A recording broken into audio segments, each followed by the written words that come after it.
તો થોડા વિરામ બાદ ફરી એક વખત સુરતમાં કમોસમી વરસાદની શરૂઆત થઈ। સુરતમાં બપોર થતા પુનઃ વરસાદ શરૂ થયો। અઠવા લાઇન્સ, રાંદેર, પાલ, અડાજણ સહિતના વિસ્તારમાં વરસાદની શરૂઆત થઈ। વેસુ પાર્લે પોઈન્ટ સહિતના વિસ્તારમાં પણ વરસાદ શરૂ થયો છે। વધુ માહિતી સાથે સંવાદદાતા ધનરાજ પણ આપણી સાથે છે। જી ધનરાજ, હાલ અત્યારે સુરતમાં કયા કયા વિસ્તારમાં વરસાદ છે? બિલકુલ ઉનાળાની ઋતુ છે, પરંતુ આ ઉનાળાની ઋતુમાં ચોમાસો જેવો માહોલ દ્રશ્ય છે સુરતના અઠવા લાઇન્સ વિસ્તારના।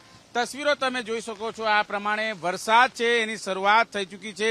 અચાનક વાતાવરણમાં પલટો આવ્યો અને કડાકા ભડાકા સાથે અત્યારે હાલ વીજળી છે એ અત્યારે હાલ કકડી રહી છે અને તેની સાથોસાથ ધીમી ધારે વરસાદની શરૂઆત થઈ ચૂકી છે। જોકે જે રીતે અત્યારે વાતાવરણમાં પલટો આવ્યો છે ત્યારે કાળા ડિબાંગ વાદળો છે આકાશમાં જોવા મળી રહ્યા છે અને જેના કારણે વિઝિબિલિટી ડાઉન થઈ છે અને વિઝિબિલિટી ડાઉન થવાના કારણે જે વાહન ચાલકો છે પોતાના વાહનો છે એ ધીમી ગતિએ હંકારી રહ્યા છે અને પોતાના વાહનોની લાઇટ છે એ ચાલુ કરીને અત્યારે હાલ હંકારતા નજરે આવી રહ્યા છે।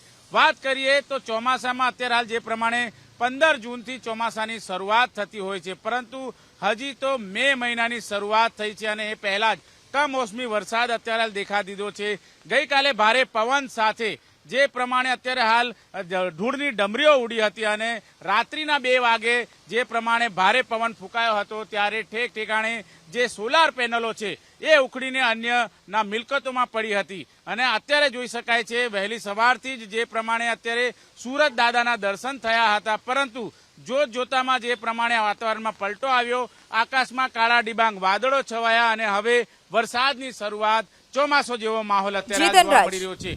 ખાસ કરીને આ વરસાદ છે ખેડૂતો માટે ખૂબ નુકસાનકારક સાબિત થશે, કારણ કે તેમના દ્વારા જે પ્રમાણે ડાંગર છે અત્યારે હાલ ઉભો પાક છે અને એ ઉભા પાક ઉપર અત્યારે હાલ આ વરસાદ વરસી રહ્યો છે, જેના કારણે આગામી દિવસોમાં ખેડૂતોને ભારે નુકસાની થશે। જી ધનરાજ, સમગ્ર માહિતી બદલ આભાર।